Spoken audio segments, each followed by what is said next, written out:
Okay. Imran Mashallah. It's a wonderful Friday today. I'm saying this because of I'm very honored to have one of our scholars. He is very popular indeed, yes.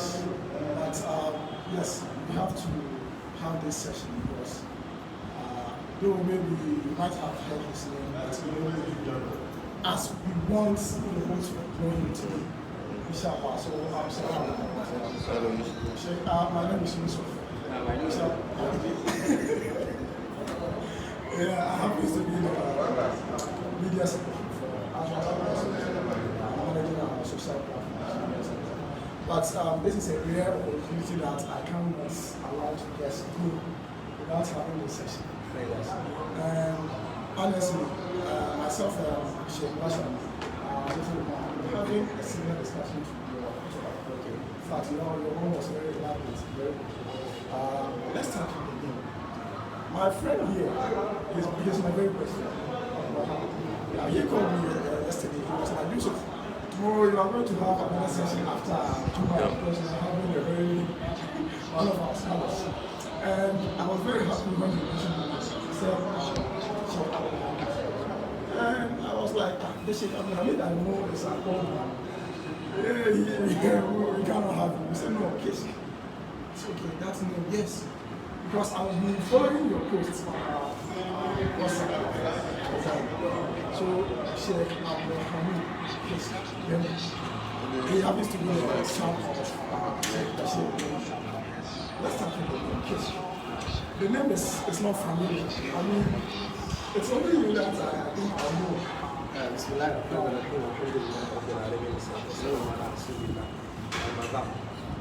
The name officially I'm Hamid Bashir. That's the name that's on the cards. But social media, Kish Bashir. And my father gave me the name Kish.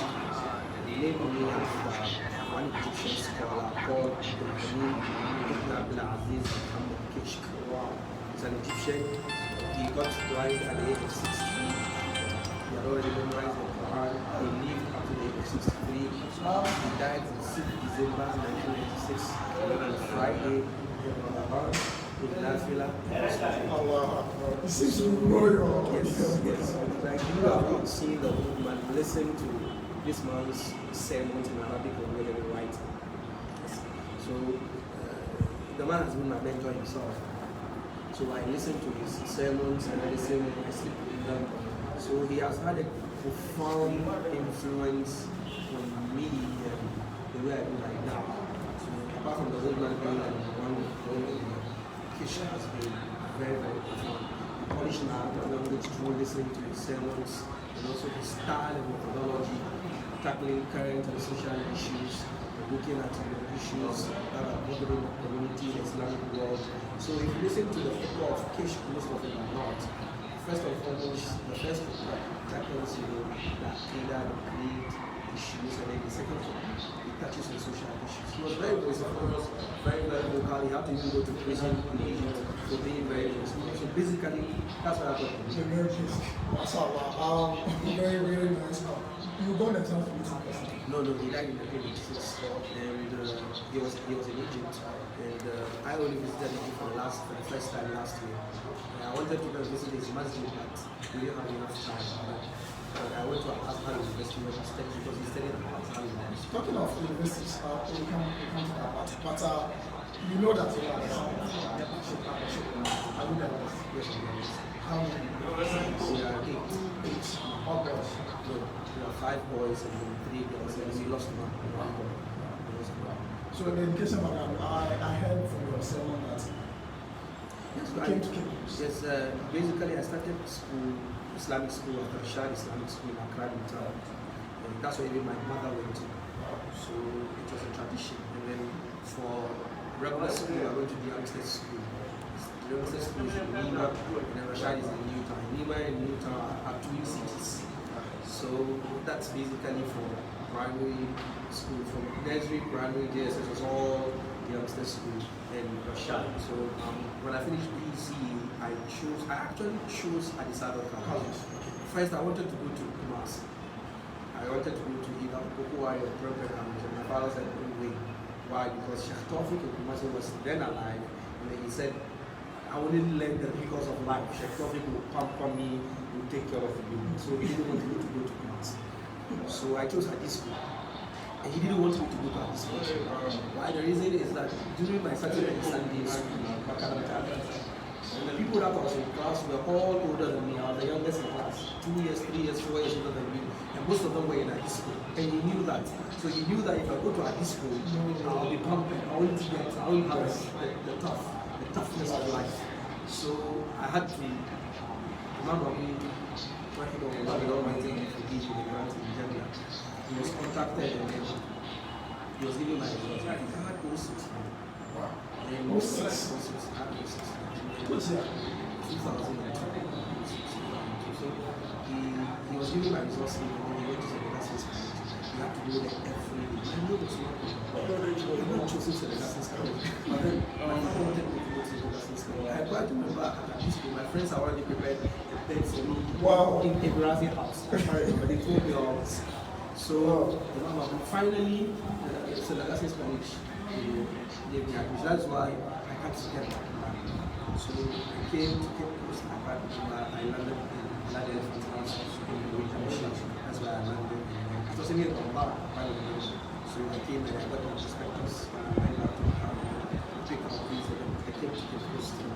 I was a day student because the school didn't give me board because I'm not choosing the school. So I was a day student. I was trekking from the junction to I can't remember something happened in the early days of our Capecoast. The market was not destroyed, it was still there, and I was very sporty. So I went to school, came back, and then when I got to here, to Prava here, I saw a football I wanted to buy, and he told me it was 75,000 with the old currency. So I went to him, and I picked only 76,000. I bought a taxi from Mori Junction to Prava, it was 1,000. I remember. I came and then I bought the boot for 75,000. Now there's no money to go back home, and I didn't know anybody in Kotoprava at that time. I walked from Kotoprava to Mori Junction. Wow! I got to Mori Junction. It was time for Maghrib. I broke my fast. I prayed Maghrib and Isha at the same time. I slept. So these are some of these. So after finishing the lessons, I read a book. I was in Glen House, and I was even the imam of the school at that time. And we had fantastic Muslims there. And anybody who goes to the Lessons College, we have a place where we call the City of God. The City of God, yes. It's still there. I was there last month. The City of God was there. It was the Catholic headquarters of the Lessons College, but then we had a mosque there too. So they gave us the place to pray. The assistant headmaster, academics, was admissions, admissions, Mr. Samuel, was our patron. And they were giving the bus to go to programs. So we had this very, very beautiful relationship with our administration. And then even some of our boys were winning awards. Speech and prize giving days, our boys were winning awards. So we had this very, very beautiful relationship. And if it is time for Eid, they gave us exact to go home. And they were even competing in quizzes. So, Gypsy, Capecoast, UCC, whatever this quiz will come. Sometimes we are at the national level. There was the time whereby we had a national quiz. And then we placed there. The Lessons College at that time. It was 2004. So after I finished the Lessons College in 2005, I went back home and I went to Islamic research in Ulama to study Islam. So I was there for 3 years. Then I heard that University of Capecoast was offering distance education. So already Capecoast was home, and then the zeal to come back to Capecoast was. So I just came, and I had the opportunity to even pick Accra as a center. I said, I'll pick Capecoast as a center. So almost every weekend I was in Capecoast, and he was my landlord. My landlord together with Sheikh Abdulaziz, who is the so it was Abdul Hamid, Abdul Wahab, Abdul Aziz. The 3 Abduls were together everywhere. There's a secret. I would say it. You have to. I would say that. Our room was on top of a hill, and then we called the room Kaaba. It was 4 square. Very small room, but we didn't have any problems. Our books were there, we ate together, we slept together, we had everything together, we played soccer together, we did everything together. I had the kind of life That even made you forget your own family. Well, I sometimes I call them because apart from the fact that I have very good friends, there's Jamal, there's a lot of them, there's even Elijah Ibrahim themselves, meet, all these people who have made this beautiful world. And it was not even only the Arabs who were the community, even the Nigerian communities in Capecoast, we had this very, very nice relationship. We went out to play soccer together, we had this conversations together, we joked. Even last night when I came, some of them were really my beard and stuff like that. And some of the Tanzania chefs, I went to visit them. There's Malabas, there's Malachi, there's this man we went to his class yesterday. I So I have this cosmopolitan relationship whereby it helps to build you, to nurture you. You meet people of different ideologies, different backgrounds, and then sometimes you are hungry, sometimes you are sad, sometimes you are happy, sometimes you play football, so stuff like that. It was very beautiful. So I came back to Capecoast. At that time, I was still at research studying. So Mondays to Thursdays, I was in Lima. On Friday, Saturday, and Sunday, I was in Capecoast. So sometimes, if the Capecoast lessons become too packed for me, I spend a couple of weeks in Capecoast so that I can catch up. So I moved back to Accra. I spent a couple of weeks in Accra and I catch up. So people didn't even know whether I was in Capecoast or I was in Accra because I was moving to and fro. And I was enjoying it. I loved it. It was beautiful because I was able to do two things at the same time. I was studying Islam and I was studying for my secular education. So I studied educational psychology in the University of Capecoast. And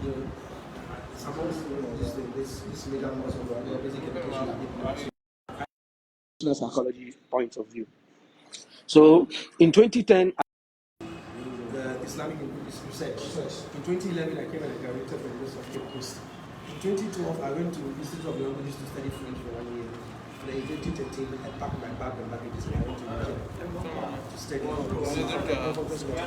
So I spent 7 years. First degree and second degree in Niger, and another different experience in terms of the fact that actually my grandparents migrated from Niger to Ghana, so I wanted to see home again. And the other thing was that I wanted to study Islam, so the enthusiasm was there. But funny enough, or astonishingly enough, the university was not in the city. It was 50 kilometers away in the forest, in the bush. And we were living with cows and donkeys. Yes. That's how we studied. Whole university. Yes, a whole university, because it was in the forest, it was in the bush, and then there were villages around it. And then the villages depended on the university for a livelihood. So water, electricity, and sometimes food, because the students there will bring their food.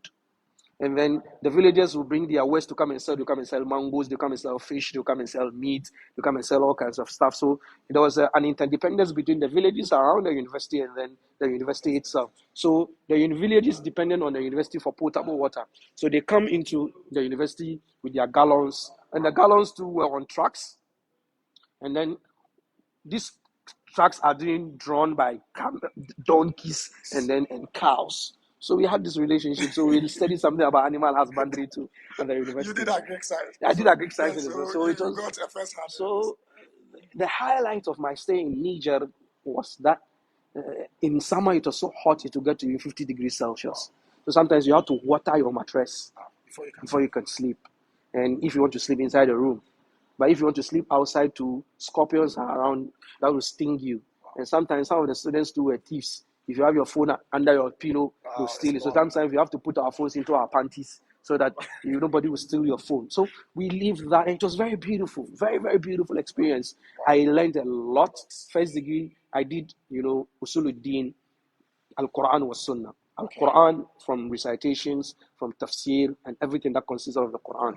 Sunnah, the hadith, the interpretation of the hadith, the authentication of the hadith. And then we did another field of da'wah, and then we did another field of aqidah. In da'wah, we did all these sects and all these religions. And then in da'wah, we did the methodologies of da'wah. So I did first degree in Islamic University in Niger. I did second degree in Islamic University in Niger. And currently I'm doing my PhD. I'm doing my PhD in tafsir. And I had the opportunities to travel across the world. So in terms of social cohesion, I'm a member of the African Union Interfaith Dialogue Forum, which is based in Addis Ababa. African Union, so recognized by the African Union. There's also another African Union program, a collaboration between the African Union and the German government called Interfaith Dialogue on Violent Extremism. So it's a program between the African Union and then the German government. But then youth from Africa, Europe, and then Asia. And then also there's a program that I did in 2020 called Religious Leaders Against Electioneering Violence, where I went around, the country to pick, views of religious leaders. And it was sponsored by KAISID, Ken Abdallah Ibn Abdulaziz International Center for Interreligious Intercultural Dialogue. And we have that. But finally, I had to move to the West, the United States of America. That's even move up to our next. That's your next question. Why do you want America like that? But before we go there, I want to know, someone is watching. How old is he? I'm 35. 35? Yes. Wow. I'm 35. And you've achieved all this within 35 years. Wow. The issue is that it's not about whether you're young or old. Yeah. And I believe in one thing, that teamwork propels people. If you stand alone, you die alone. Okay. You need to be within a group of people that understand your vision, understand your aim, and understand your mission, and then they will help push you. But if you become an introvert, whereby I don't believe in that. So anywhere I go, I try to put myself with people. So whatever you see as an achievement, I don't want to deny. I don't want to deny the mercies of the Almighty Allah. That yes, at my age, I've reached places, I've gone places, I've had things that people do not have normally yet. But I believe that is by the virtue of the Almighty Allah, obviously, as a Muslim, and then by the people that were around me.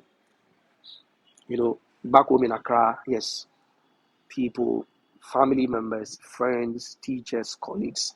Here in Capecoast, all these people who put their widows' mind, because there are people who sometimes, when I come to Capecoast, I don't call home from money.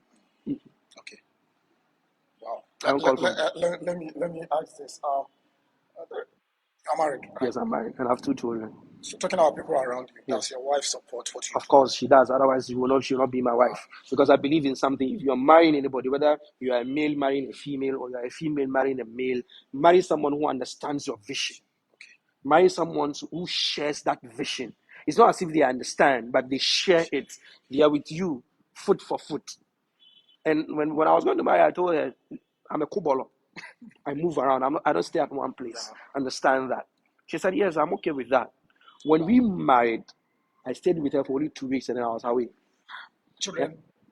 Yeah? Children? Children? We have two. When we got married for the first time, I remember we married. We got married in March. Just 2 weeks after the marriage, I picked my bags. I went to Niger because I was studying then, and I spent 3 months in Niger before I came back. I came back. I spent 3 months, and I went to Niger and I spent 4 months, and I came back. And I've been traveling. The last time I was in US, I spent 4 months, and she's there with me. So you marry someone who understands your vision. You marry someone who understands your mission, and then they share in it. If they share in it, whatever nitty-gritties or problems that come out of it, they'll support you. You understand it because they know what they were buying. But if you marry someone who doesn't understand your vision, doesn't understand your mission, doesn't know who you are, you are in for trouble. You're not only trouble, you even forget that mission that you're on.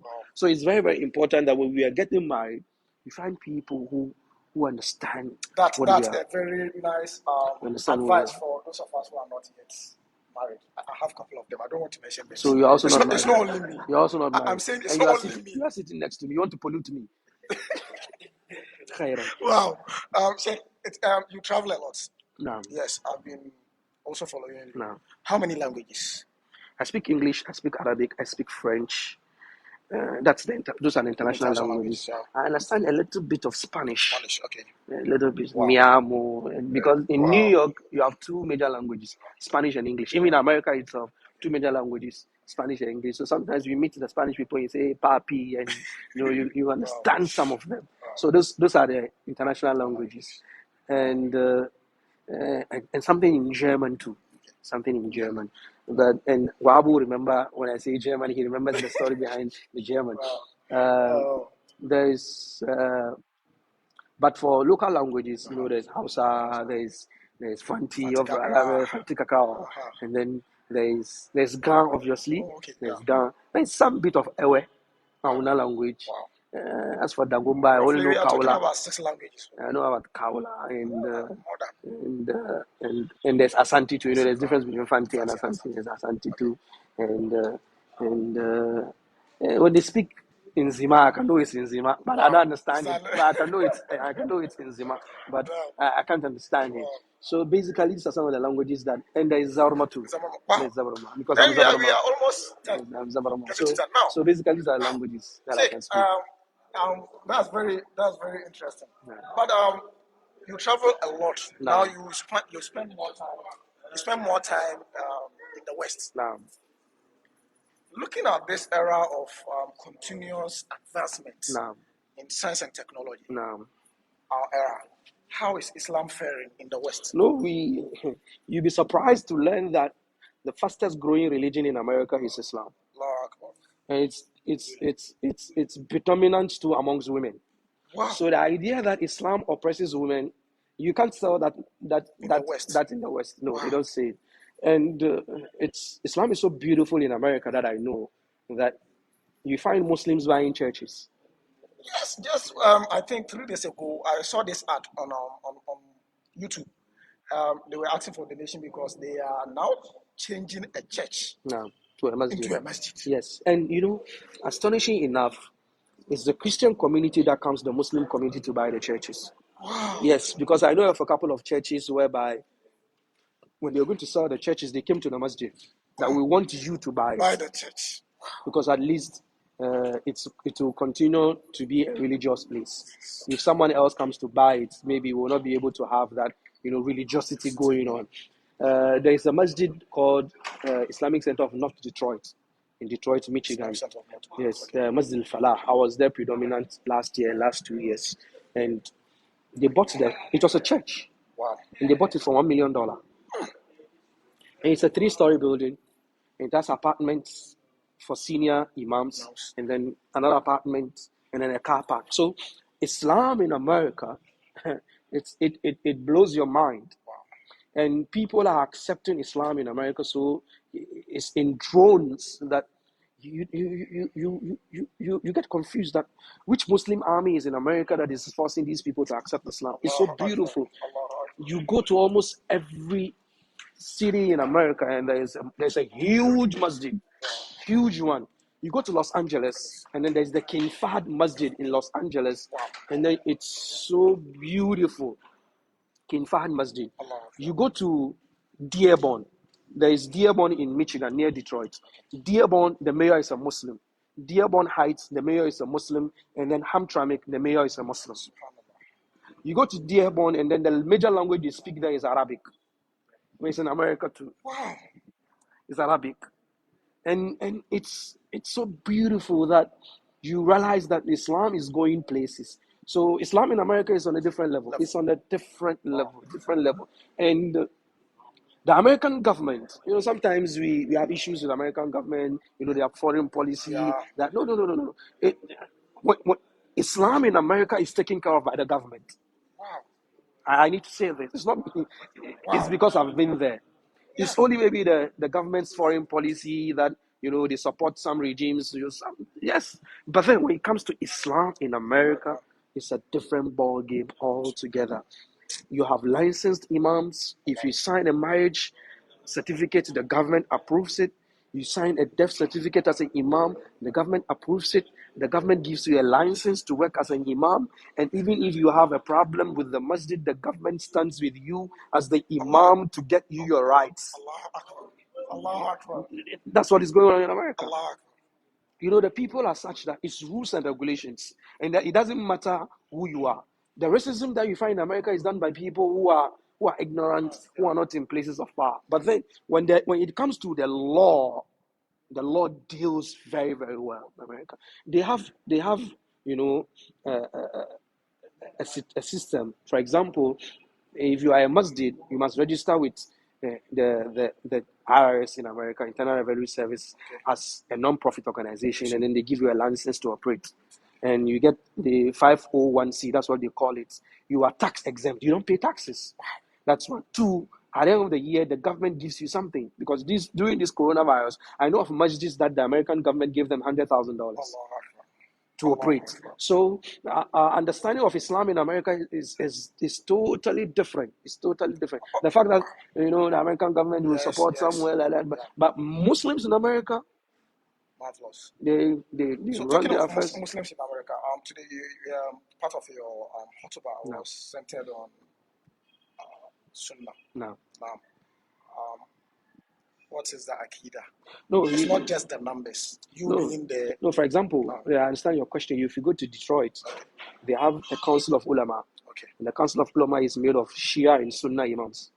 They all sit on the same council, and they had some modalities.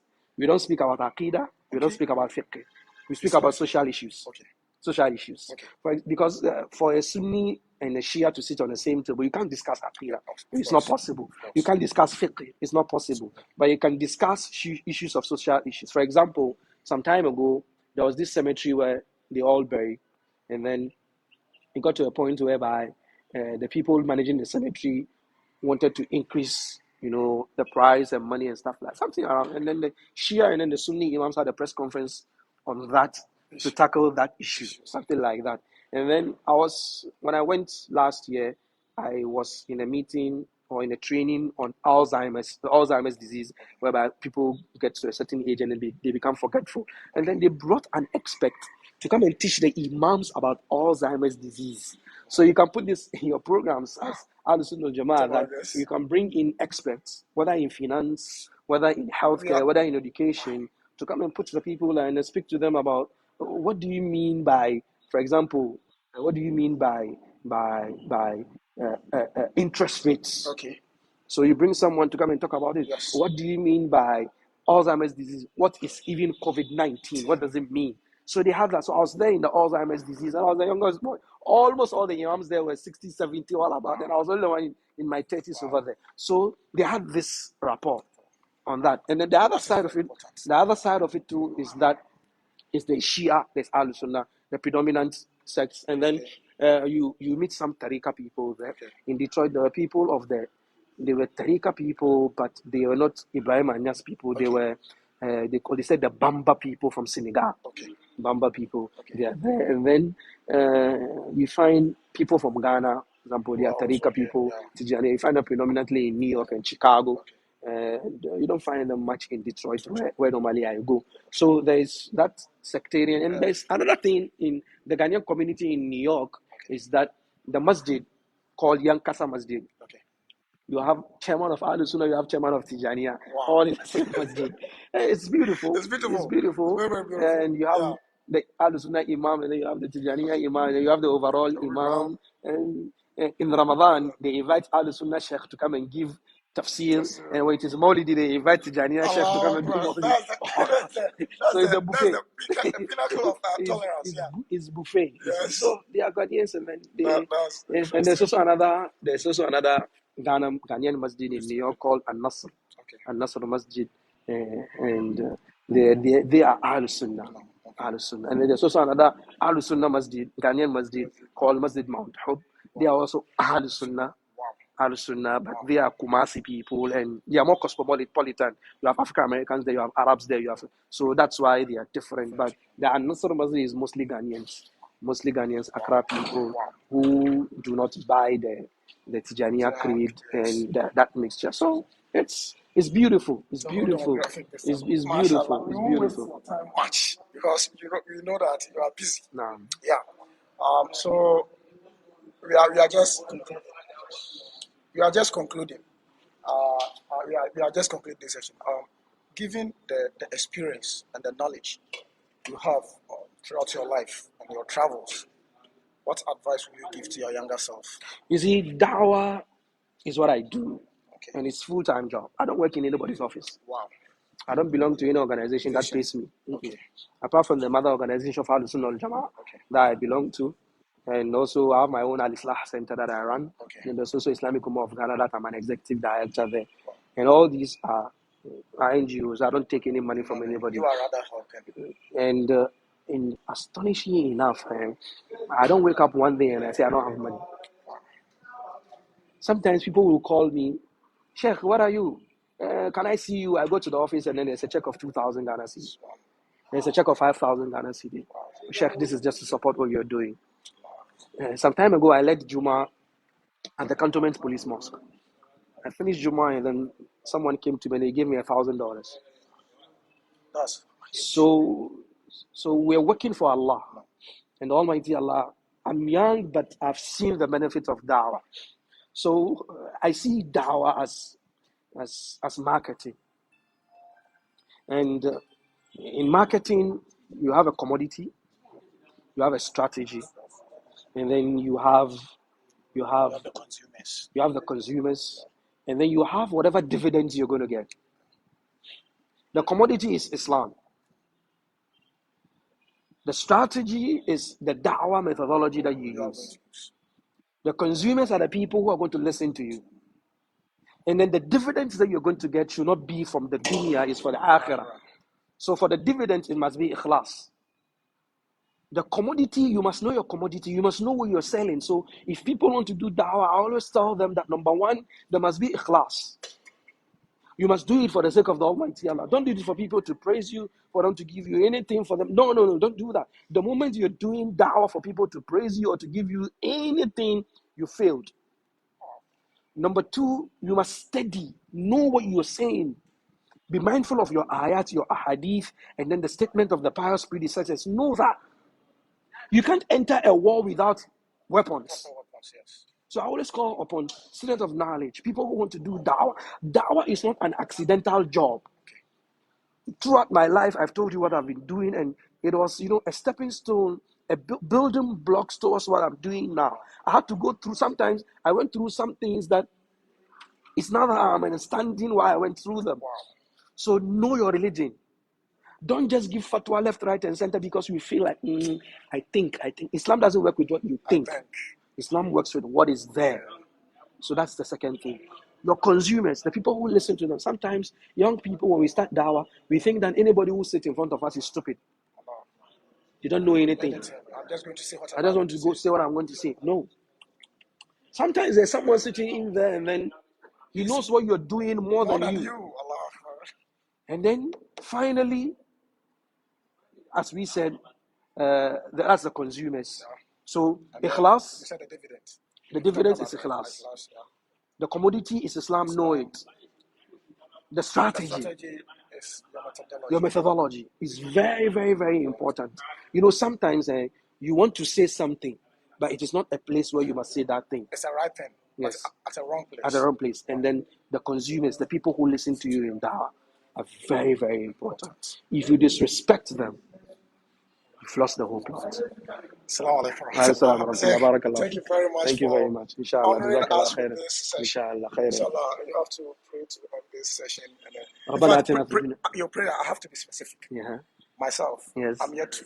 You have to what? I'm not married. Subhanallah. So You are a big guru.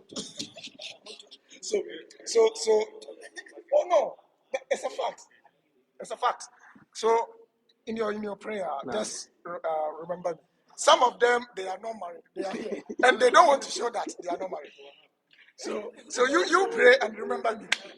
ربنا آتنا في الدنيا حسنة وفي الآخرة حسنة وقنا عذاب النار ربنا لا تزغ قلوبنا بعد إذ هديتنا وهب لنا من لدنك رحمة إنك أنت الوهاب سبحان ربك رب العزة عما يصفون وسلام على المرسلين والحمد لله رب العالمين والسلام عليكم.